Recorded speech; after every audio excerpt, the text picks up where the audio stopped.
these two teams are going to be coming in with Candy Blaze and Kill Switch, not Kill Shriek, or Krill something else, or something Switch, because there's like 3 of those teams' names all together with recognizable names all together as well too.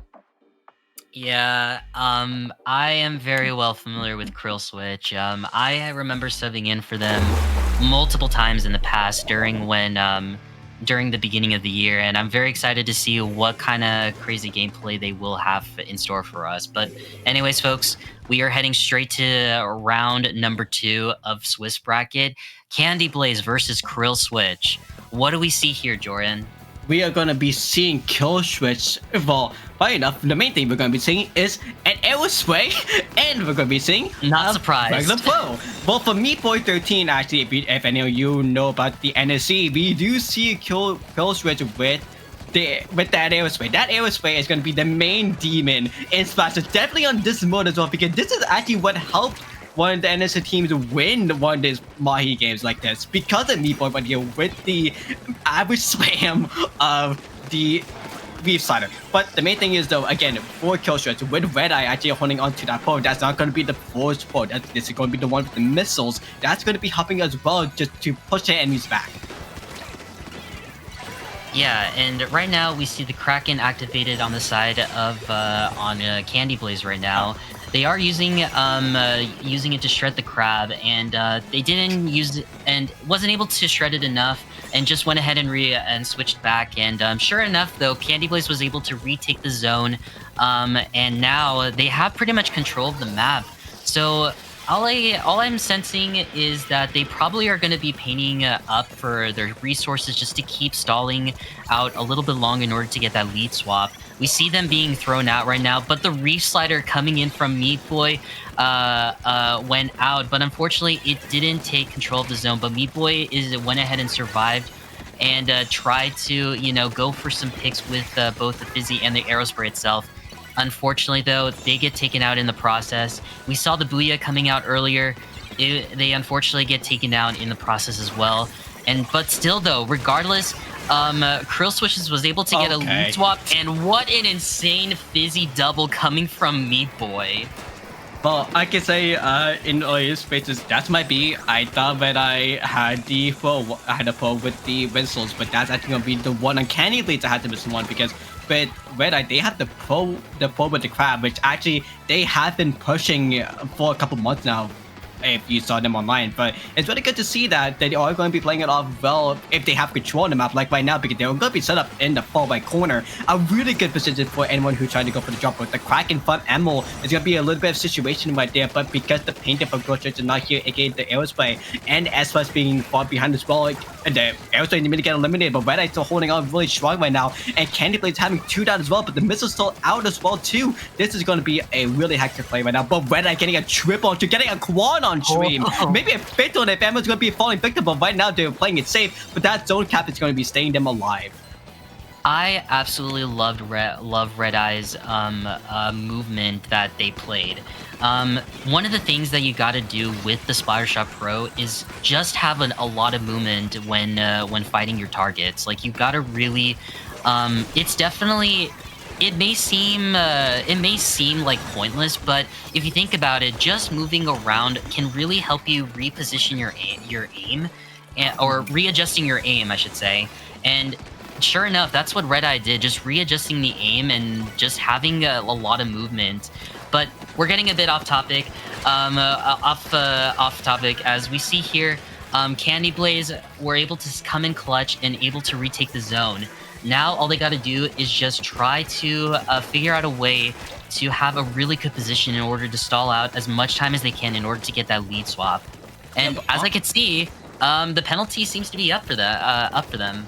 Yeah, but honestly, if you want to talk about like aim adjustments, honestly, in general, like the aim adjustment is going to be helpful for a lot of people. But okay, never mind. Who cares about aim adjustment when you have a Reef Slider coming into play? But if you had a Ninja Squid, if you had a Squid Search on that would have been a good aim adjustment to get out of there, actually, which two of the teams from Candy Blaze tried to do. Even to see them to win the 52 go, try to battle against Meat Boy and lose because of the aim adjustment, because you have to aim down. While for Meat Boy, they just have to spray in this general direction because of the DPS can't farm the aerospace. But as we're going to be seeing right now, with 40 seconds remaining, the paint in the square is going to be going to the Candy Blaze side with 3 down a Kill Switch. That's going to be the points and the lead, staying at 6 points left for Kill Switch while Candy Blaze trying to fight that penalty down.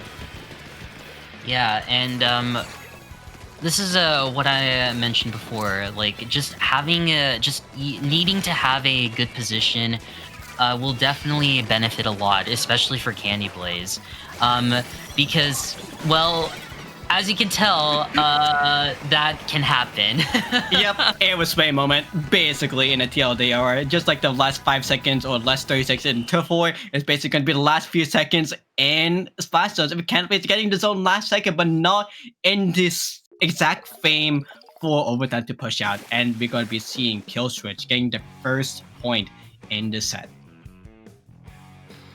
Yeah, honestly, that was such incredible plays coming from Krill Switch. Like, they all had almost all of the members had a moment to like really just go in and able to get some crucial picks. Like, from what I could tell, Red Eye was able to get like was able to just like get a triple, and this had to do with like adjusting in order to move around and adjusting the aim a little bit, and it really paid off for them as well. And Meat Boy, as always, with the re-sliders and the fizzy spams, you know, really just getting like some double picks left and right.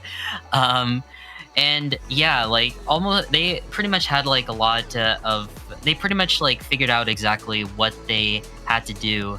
But from what I could tell on the side of Candy Blaze, I definitely sensed that they were playing a little bit more far back. I did notice that the custom range blaster was definitely playing a lot from the ledges, but as for the rest of the members, they definitely weren't out there in trying to get like good positions, like either in like snipe area or even in like top right area. And I feel like those are very crucial and very good in getting some pretty crucial picks. So hopefully they are able to learn from their mistakes in game number 1 as they proceed to game number 2, Rainmaker on Museum Delfonsino. The thing is about the snipes and saying about being in those positions with the snipe points, the issue is there is always a ledge, and when you have a blaster that you need to be worried about, it's best not to go there because you can get AoE'd because of the blaster getting 2-tapped on the spot. And even with the custom range blaster or the custom spots, you can get either tracked, you can get splat bombed or burst bomb, I think, and you can get immediately damaged there. And with a second hit, you're gonna be immediately be dead. So that's most likely be the reason why they were not trying to go for the ledges or for the snipe points, or at the same time too, because they wanted to group up all together to come back in because it's a special they had. But again, that was all because of zones as well too. Now we are going to be going to an actual mode again, a Rainmaker, which everyone is going to be controversial about because this was the certain map mode that we saw the event history come out, but we are going to be seeing the weapons coming in. We are going to be seeing a really big change from the side of Kill Switch, a full-on weapon switch, while for the side of Candy Blaze, it's more or less going to be the same thing. Main thing is with Owen Fox, they're going to be running the 52 gal again with a lot of swim speed. You might be seeing them pick it up a lot more, but same with Emerald, again, the main blaster player we saw last time being able to do crucial kills, as we see immediately the 52 gal being died by a crawling bomb. Yeah, and we see now here that Candy Blaze was able to get an easy break on the first checkpoint. Just there was no one on the side of Krill Switch having a out in their spinner area, and they pretty much just like left an opening for Candy Blaze to just go in and were able to break the first checkpoint. But as I say that, we now see the members of Krill Switch finally getting their push going here, and Candy Blaze out here trying to pay enough for their resources and throw as many of their subs as they can.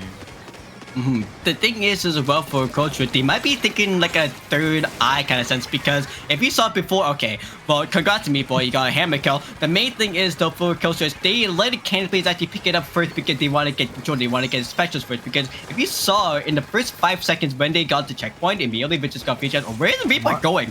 What? What? Wait a second. no one does this, but this is the rare chance that you can go to the right side. You can actually like go pretty far with that. If they went straight to the far left, they would have actually got the KO right there because the ball was placed in exact good timing. But that's a rare 1% chance that anyone does that, like 0.1, because no one actually does that method. The more risky chance would have been on top left, where people go for the free jump. But that's the first time that this ever happened, actually. So congrats, you now have full points, Coach Switch. Now you just need to hold for 3 minutes, unless Candy Blade goes for full-on sweep, go for full-on KO for basically 3 minutes and get all the way to the end, because you have to do a KO at this point. Yeah, this is definitely gonna be a really big, big hurdle to jump over for Okay. Candy Place, and Okay. oh my god, me boy, not the hammer, man. But yeah, like as I was saying before, yeah, it is definitely a massive hurdle to overcome, because Museum Rainmaker just feels very tough to get like a knockout in, and yeah, especially if one player, like especially if one team has a very huge lead, and I think breaking that lead after when passing the first checkpoint is really hard, and unfortunately though we won't be able to see that as Krill Switch was able to get a knockout and win the second game of round 2 of Swiss. Hey, I said it! I finally said it! You said it correctly! Yeah, I said it correctly. Let's go. Anyway, Congrats, nice. But oh my god, I have to say I have to say it. But okay, Coach Switch at the end, they could have KO'd all off the spot. I'm saying that right now. But the main thing is for Coach Switch, congrats on the 2-0. The second one, I'm being critical here.